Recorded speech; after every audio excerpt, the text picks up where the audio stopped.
in 1924, Adolf Hitler wrote Mein Kampf, My Struggle, a book filled with hatred.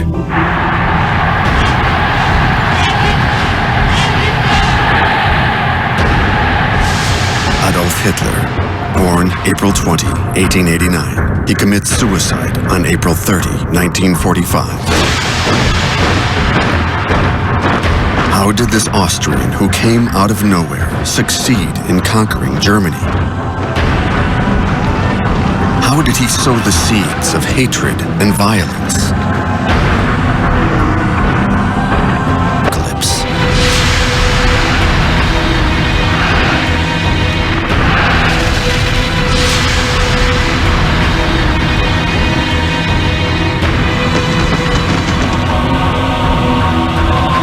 How was the Hitler phenomena possible?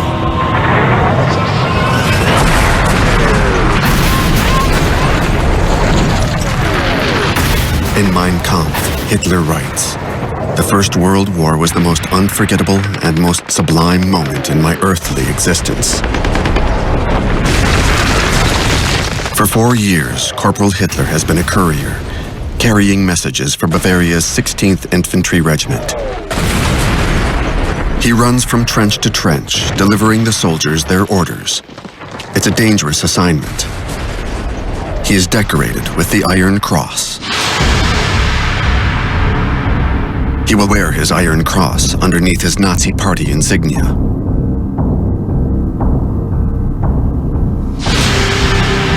During the First World War, Hitler learns utter disdain for the value of human life, as do many other soldiers in this terrible conflict.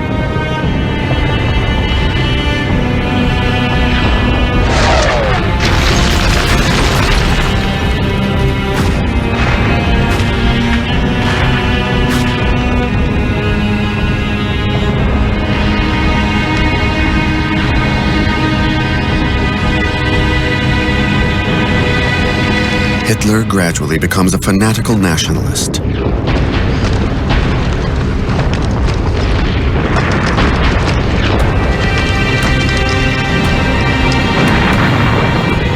Also, in the trenches, the confused idea is born that one day he will bear witness and stand up for his companions in misery. In other words, get into politics. Hitler will know how to effectively exploit his camaraderie with fellow war veterans, as he does 15 years later in this speech to workers at the Siemens factory.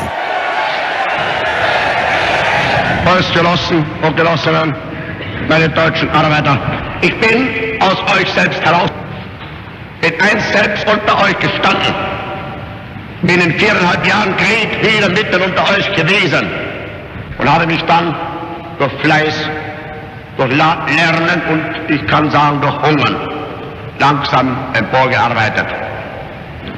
In meinem innersten Wesen bin ich immer das geblieben, was ich vorher war. A succession of events would accelerate his political engagement.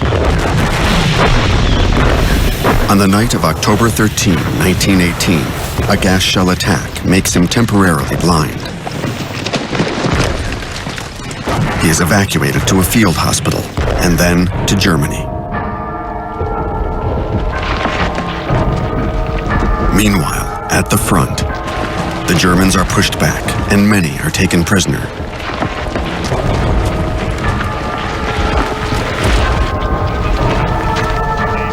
Hatred of the French is omnipresent, fueled by the victors' injurious acts. Prisoners, the soldiers of the Kaiser, German Emperor Wilhelm II, try to maintain their dignity as they march through the same French and Belgian villages they've laid waste to over the last 4 years.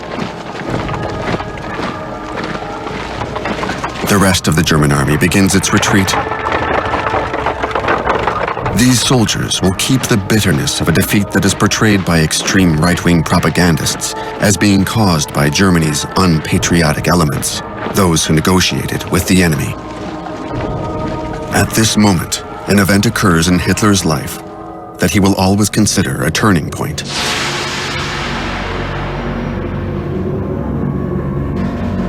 slowly recovers and eventually regains his sight in the Paswalk military hospital north of Berlin, where the army treats cases of shell shock.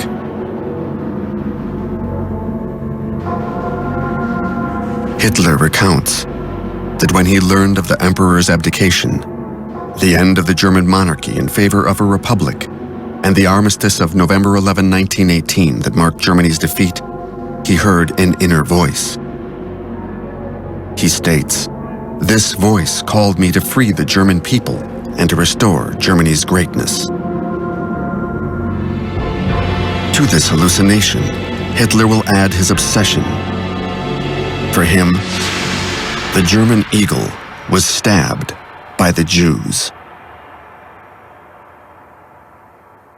In Mein Kampf, he writes, "If we had just once during the war used poison gas on 12 or 15,000 of those Hebrew corruptors of the people, the sacrifice of millions of men would not have been in vain." Already at the end of 1916, the heads of the Imperial Army, Field Marshal Hindenburg and his adjutant, General Ludendorff, in an ill-considered ultra-nationalist gesture, ordered an account of the Jewish soldiers suspected of unpatriotic behavior.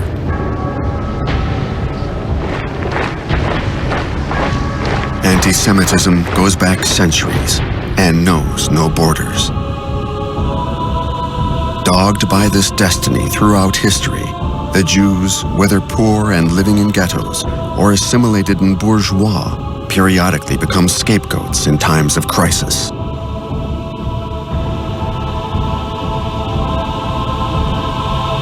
In Russia, at the beginning of the 20th century, they have been victims of pogroms, massacres. Many who fled the persecution settled in Germany. The big question is, did Hitler himself have Jewish blood? One of the Nazi regime's most closely guarded secret is that he's unable to prove the opposite. He doesn't know who one of his grandfathers was. The identity of his father's father is unknown. Hitler's grandmother eventually married a miller, Johann Hitler, who recognized the son, giving him his name. According to Nazi law, Hitler doesn't meet the so-called protection of the blood criteria imposed on the Germans, who, to avoid persecution, must prove that none of their 4 grandparents were Jewish. Hitler cannot prove that he isn't Jewish in Nazi terms.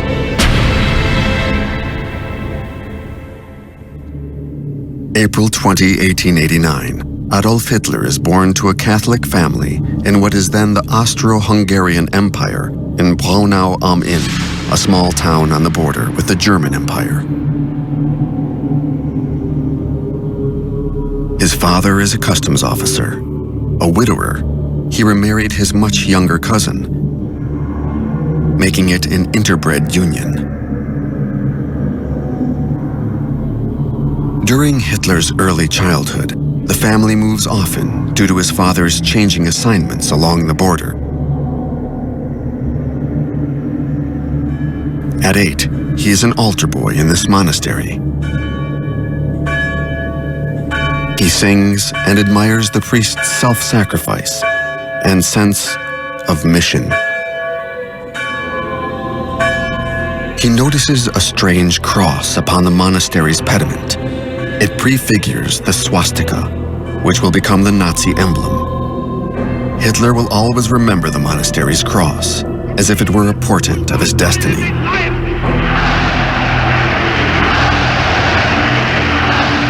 In India, for centuries, the swastika has been a beneficial symbol of the perpetual movement of humanity. In the Nazis' deviant interpretation, it becomes the symbol of the Aryan race, a mythical pure race of tall, blue-eyed blondes, to which Hitler will add a helmet. And the mystique of a superior race. Für unsere Augen, da muss der deutsche Junge der Zukunft schlank und rank sein. Flink wie Witthunde, Zähne leer und hart wie Wir sind entschlossen, ein neues Geschlecht heranzuziehen. Growing up, Hitler doesn't correspond to this ideal. He is pampered by his mother. He will return to this Austria landscape at important moments in his career, like this one, a few weeks before his invasion of Poland and his provocation of the Second World War. Images of his childhood home, filmed and edited by his mistress Eva Braun. He bears no resentment towards his father, a strict disciplinarian who drank. But his mother, who died from cancer at age 47, was the only person Hitler ever really loved. During all of the Führer's birthdays, she reigns over the presents, and in his bunker during his final moments, Hitler carries her portrait with him. Hitler was in conflict with his father, who wanted him to become a civil servant. But Hitler will not go far in school, arrogantly considering himself above the education system. At 19, after his mother's death, he leaves for Vienna. He's not predestined to go into politics, since he dreams of attending the Beaux-Arts Academy. Thanks to his inheritance, he's able to live the Bohemian artist's life. Having left his home province, he discovers the many communities living in the Austro-Hungarian capital. Czechs, Poles, Italians, Croatians, and Jews. He will later state, "It appeared to me like the incarnation of racial profanation."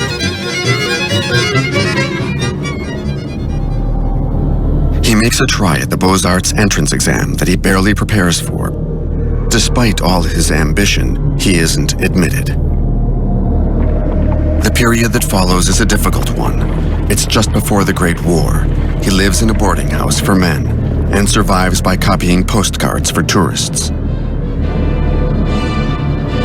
With the little money he earns, he attends the opera to hear Wagner, which, as a friend recounts, sends Hitler into a trance.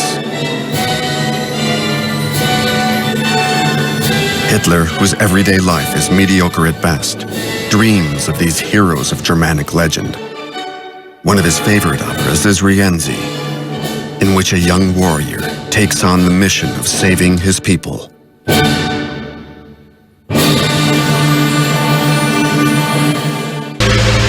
Mobilization. Hitler is 25 this August 2nd, 1914, and the declaration of war will transform his failed artist's life. Earlier, to escape military service, he had fled Austria. Now he is in Germany, in Munich, swept up in the folly of extreme nationalist sentiment that is hurtling all of Europe towards the Great Massacre. He fought in the war, and the war transformed him.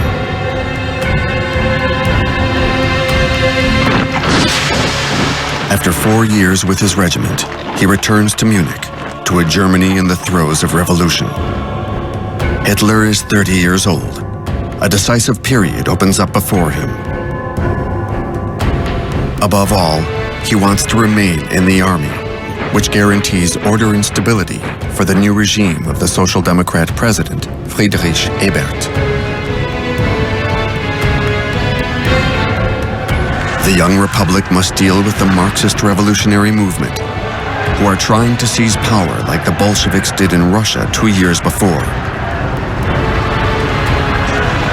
The army crushes them, aided by volunteer nationalists, the Free Corps, a spawning ground for the future Nazi party. Hitler serves in the army with great zeal. His primary goal is to keep a roof over his head and keep his mess kit, for which he'll stoop to anything. He becomes a provocateur, an informer, denouncing comrades he suspects of being Reds.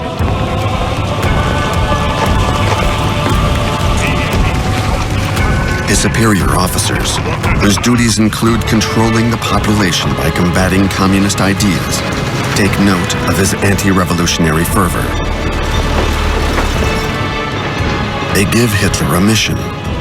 The political re-education of returning German soldiers and prisoners of war.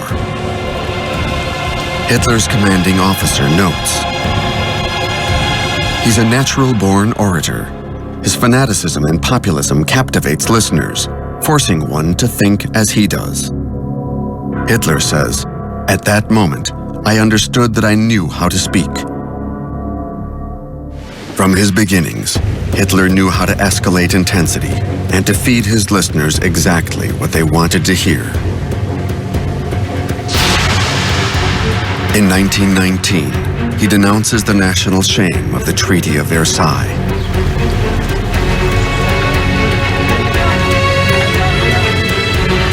After months of discussions among themselves, the victors, above all France, England, and the United States, impose harsh peace terms on Germany, as if it alone were responsible for the massive carnage. The Treaty of Versailles, signed on June 28, 1919, condemns Germany to pay enormous reparations, which will create a great burden on the economy and will become a central issue in Germany's popular grievances. Germany also sees 13% of its territories and 1/10 of its population amputated. Alsace-Lorraine once again becomes French, and the Rhine's entire left bank is demilitarized. A German film of the period denounces the carving up of the national territory. The worst is the separation of East Prussia from Germany to reconstitute Poland, partitioned in the 18th century, giving it access to the sea. The Polish corridor will be the issue that ultimately leads to the Second World War. For many Germans, the Allies' condition that paramilitary anti-revolutionary forces be disarmed adds insult to injury. They witness the destruction of their submarines,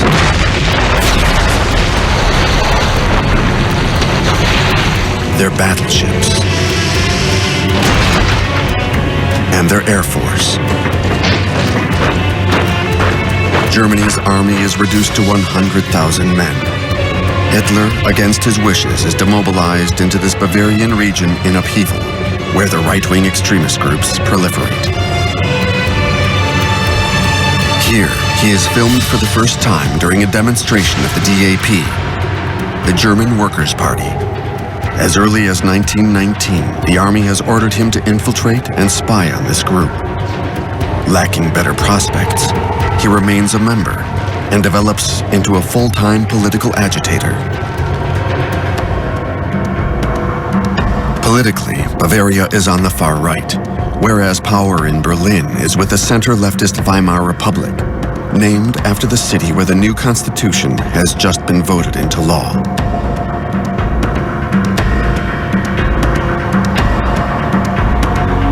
Hitler, transformed into a dyed-in-the-wool Bavarian, howls with the wolves against the November criminals, the signatories of the Armistice and Versailles Diktat.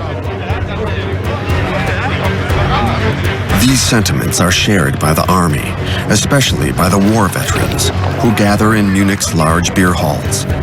One of these is the Burger Braukeller, where on August 13, 1920, Hitler makes his political debut with a lecture entitled, "Why Are We Anti-Semitic?"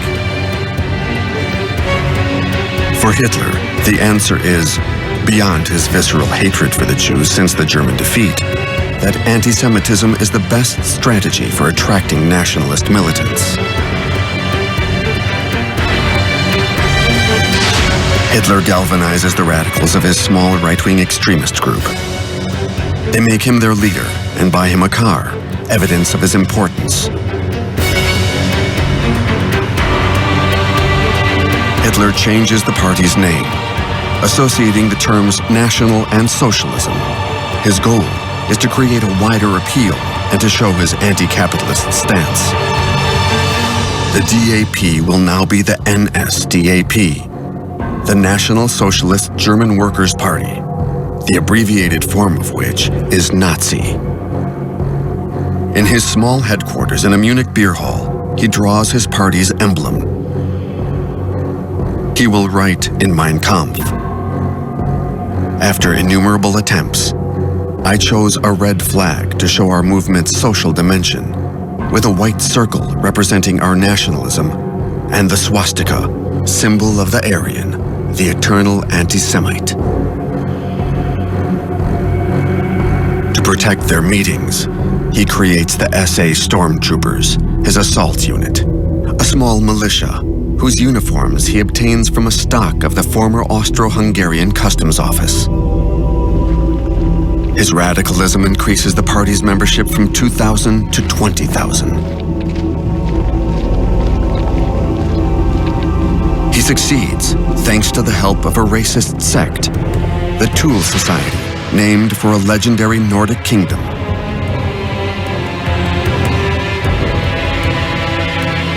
Its members finance a newspaper with funds of questionable origin. This publication becomes the official Nazi Party newspaper under a new title, Völkischer Beobachter, the Racist People's Observer. Its editor, Alfred Rosenberg, is a member of the Tool Society and acts as the theoretician of anti-Semitism. He'll be an important inspirer of the Shoah. Another former member of the Tool Society during his student days is Rudolf Hess. He'll become Hitler's secretary and one of his most servile and fanatical accomplices. Another addition to the early militants' ranks is a World War I hero, Hermann Göring, one of Germany's most celebrated fighter pilots. Like many other veterans, he has difficulty readapting to civilian life. In Hitler, he finds someone who articulates his own anti-revolutionary ideas. He'll become the number 2 of the Nazi regime and an instigator of the concentration camps. In 1922, in a political march, Hitler places Göring next to General Ludendorff, still wearing his spiked helmet, to show veterans that their great wartime chief supports the Nazis. Ludendorff, one of the men responsible for prolonging the war, is convinced that the politicians denied him his victory. This theory is shared by many German generals. Ludendorff's adhesion to nationalist ideas opens up new perspectives for Hitler. Everything seems possible. In Italy, the extreme right, Benito Mussolini's fascist party, has just seized power.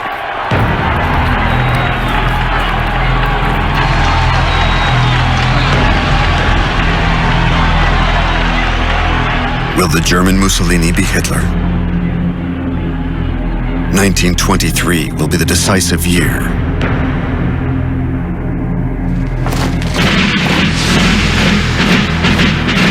January 11, 1923. Stunned Germans watch helplessly as French and Belgian soldiers take control of the Ruhr, Germany's mining and steel production region. This results from Germany's refusal to pay its war reparations, the indemnities imposed by the Treaty of Versailles.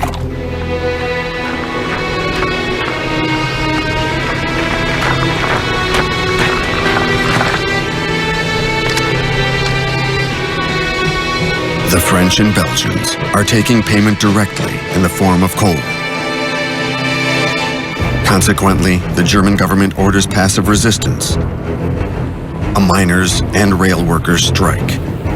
The French will simply replace the strikers.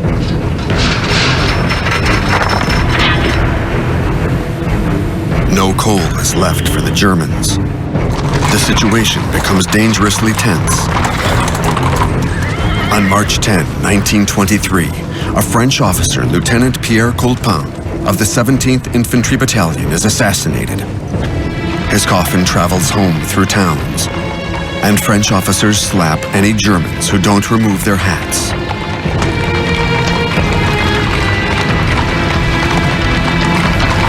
Indelible images, captured forever, will be profitably exploited by the Nazis. Hitler denounces the weakness of the government that allows the French to treat Germany like one of its colonies.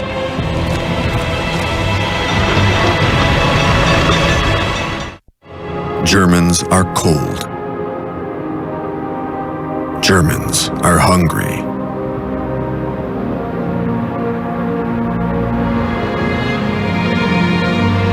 They try to steal coal back from the French. The Weimar Republic must import its coal and pay the striking miners. These enormous expenses prompt the mint to begin printing huge quantities of new money. The mark depreciates dramatically. One day, Germans are paying 1 billion marks for a kilo of potatoes, and the next day, 460 billion for a loaf of bread. In this ferment of off-the-charts inflation and unemployment, the Bavarian extreme right mobilizes, with General Ludendorff as its leader.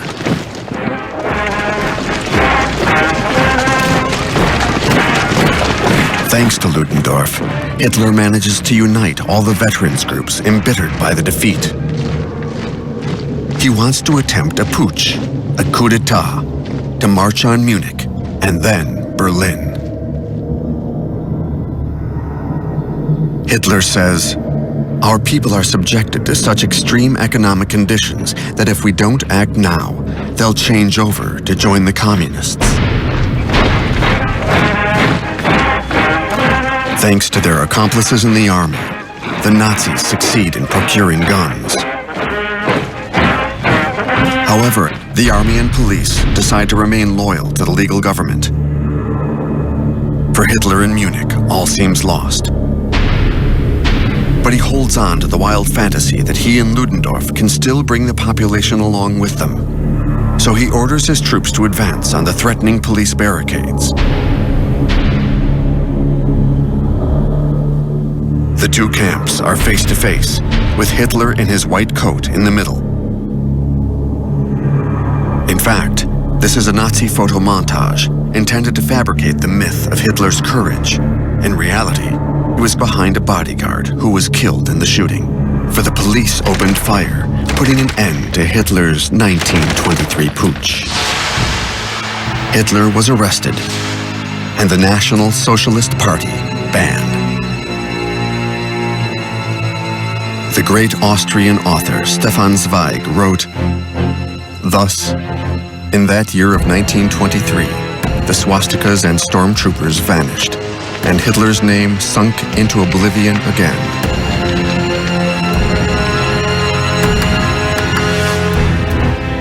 Three months after Hitler's arrest, the trial of the putschists opens in Munich. Hitler is accused of high treason, punishable by the death penalty. Ludendorff, who has not even been incarcerated, arrives at the trial in a luxury car with his attorneys. He is freed without further ado, out of respect for his glorious past, and because he continues to have influential supporters, he will be acquitted. Hitler, who has threatened to kill himself, now realizes that the court is not as hostile as he thought. He draws on all his oratory talents, launching his usual fiery invective towards the government and the Jews. The trial becomes an unexpected pulpit, the judges becoming more and more sympathetic, and the public thronging to get in. As a result, the verdict is much less severe than Hitler feared. He's condemned to 5 years in a relatively comfortable cell, with a view of the countryside. The conditions of his imprisonment resemble a stay in a hotel, in that he is free to receive Nazi sympathizers at any time of the day. One supporter even brought a laurel crown for the man he calls the incarnation of the nation's ardent desire. Hitler is free to receive any news publications he wants, and he even begins reading Marx.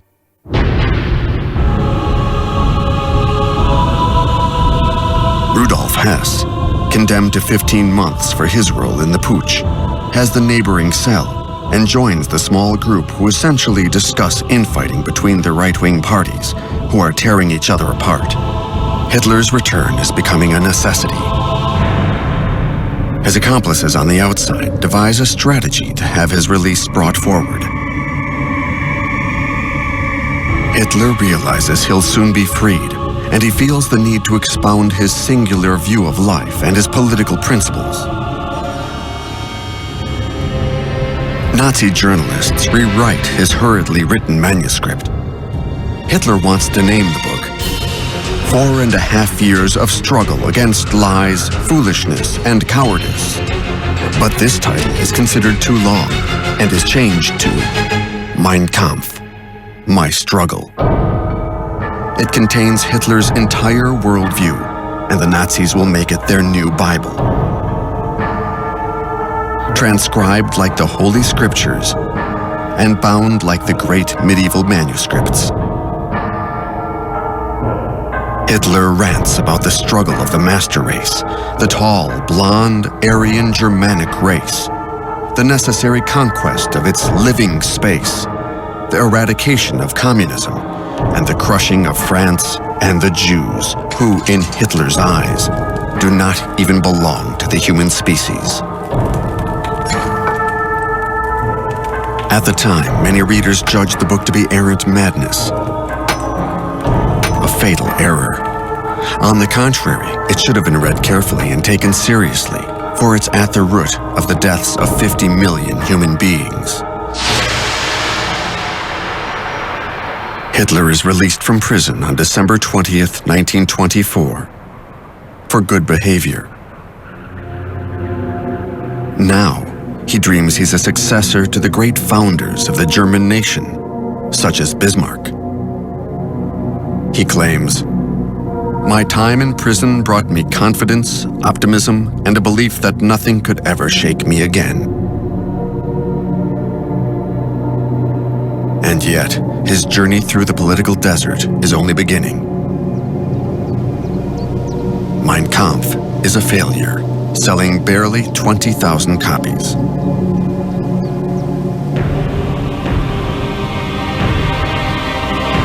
Hitler spends much of his time in a Bavarian mountain village, Berchtesgaden, where he rents a small chalet.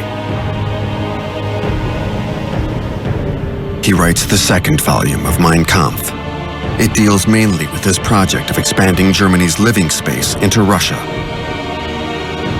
Sales of the book are average, until his taking of power in 1933. When Hitler does take power, Mein Kampf will almost be required reading, the German state offering it to couples as a wedding gift. If it isn't on your bookshelf, you could be denounced by your hired help. By hook or by crook, Mein Kampf will be sold, and it's translated into countless languages. The royalty payments are astronomical, making Hitler a very rich man. On February 27, 1925, Hitler makes his political comeback in the famous Munich beer hall where he launched the putsch, reaffirming his leadership of the Nazi Party. The next day, an event occurs that will advance his cause. The very incarnation of the new German democracy, the first president of the Weimar Republic, Social Democrat Friedrich Ebert, dies from a badly treated case of appendicitis. Germans feel the loss strongly. Germans must elect a new president, and the swastika makes its comeback during the political campaign. The ban on the Nazi Party has recently been lifted, as it's no longer considered dangerous. In fact, Ludendorff, the candidate of the United Extreme Right parties, obtains barely 1% of the vote. Ludendorff's failure is what Hitler secretly desires, as it disposes of his main rival, for whom he half-heartedly campaigned. Revealing his political instinct, he says, "We gave him the finishing blow." The man the Germans elect is the other great war commander, Marshal von Hindenburg.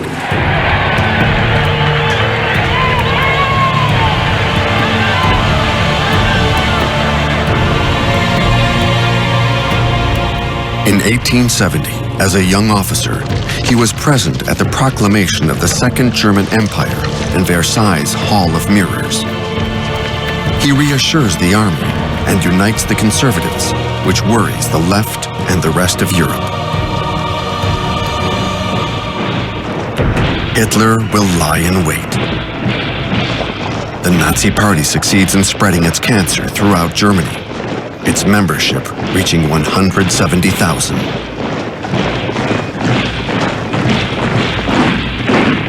Hitler transforms his stormtroopers into a veritable private army. They are younger and younger, but let there be no mistake. This paramilitary order is composed of brutal fanatics, killers.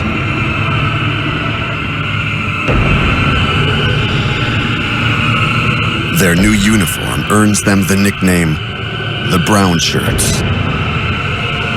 It imitates Mussolini's black shirts, who some years before marched so successfully on Rome.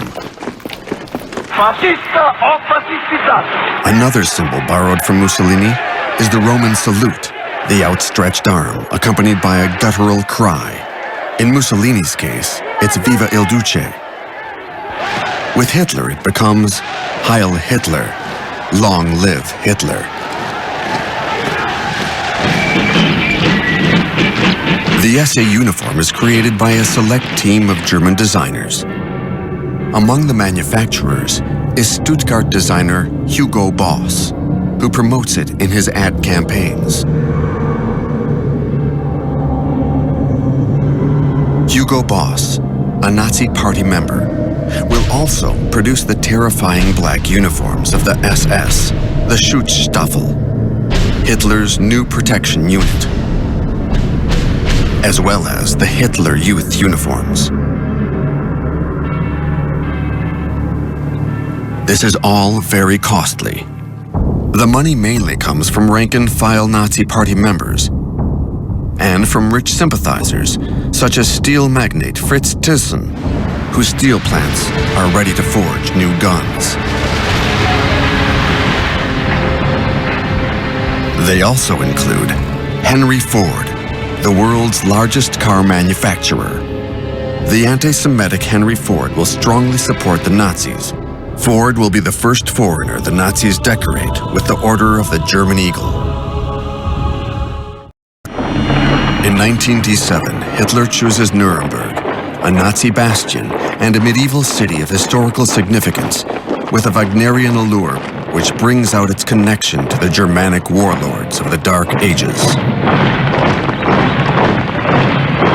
Hitler calls Nuremberg his ideological capital. He also wants to highlight the party's submission to the Führer, its leader. This personality cult will be enhanced through the work of his personal photographer, Heinrich Hoffmann.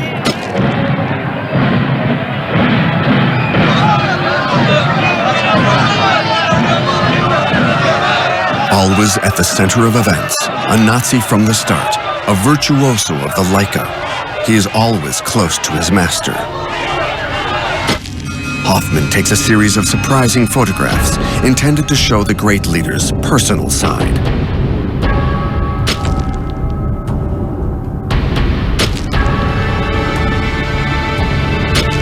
To win over female voters, as far as the Nazis can grasp their preferences.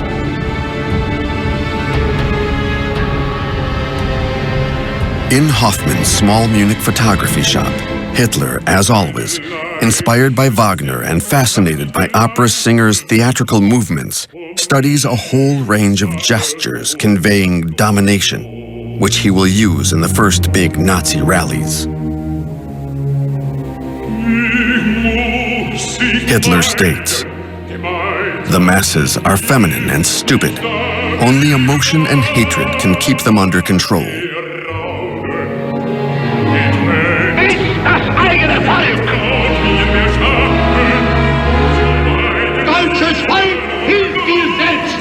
Jeder soll helfen! Diesem unerhörten Zwang beugen! Hatred. This is exactly what the SA is sowing throughout Germany. beginning with the Jewish neighborhoods in large cities.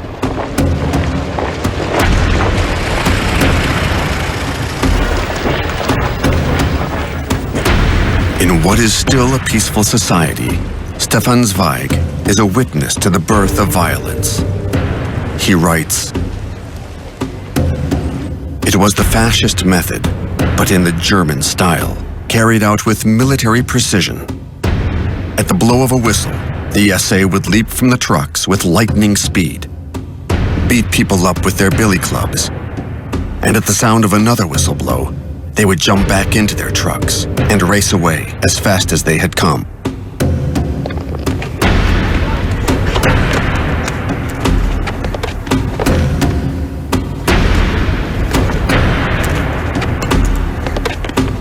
But the intimidation and terror produced sparse results.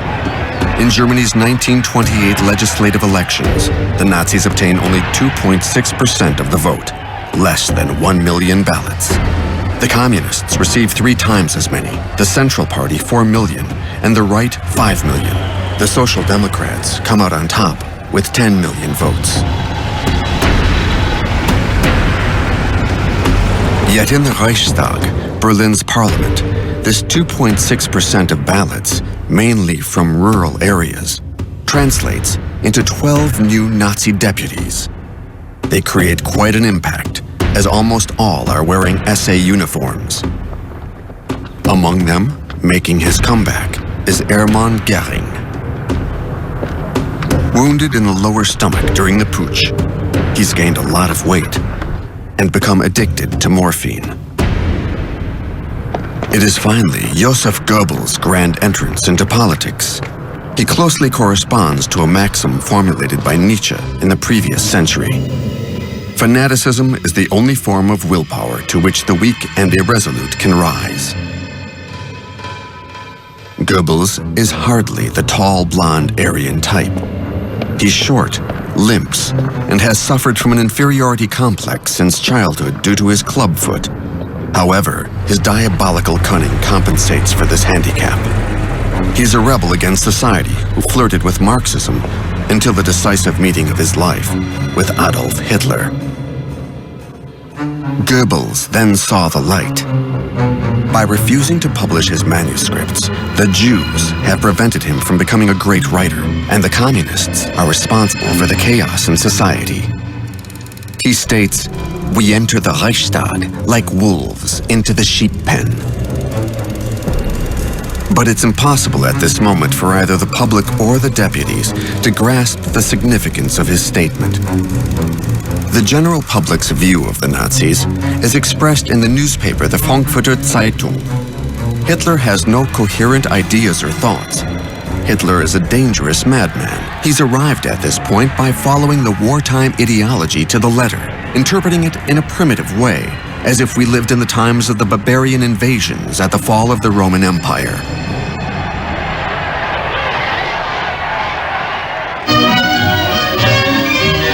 Germany is not worried. It would surely take a major catastrophe for Hitler to have any future in politics. Historian Ian Kershaw writes, "Without the Great Depression, without the crash of 1929, without the disintegration of the bourgeoisie, the liberals, and the conservatives, Hitler would have remained a nutcase on the political sidelines." But Hitler will never abandon his mission. Wir haben ein Ziel uns gewählt und verfestigt Mandat. Es soll euch bloß dieses Grab hinein.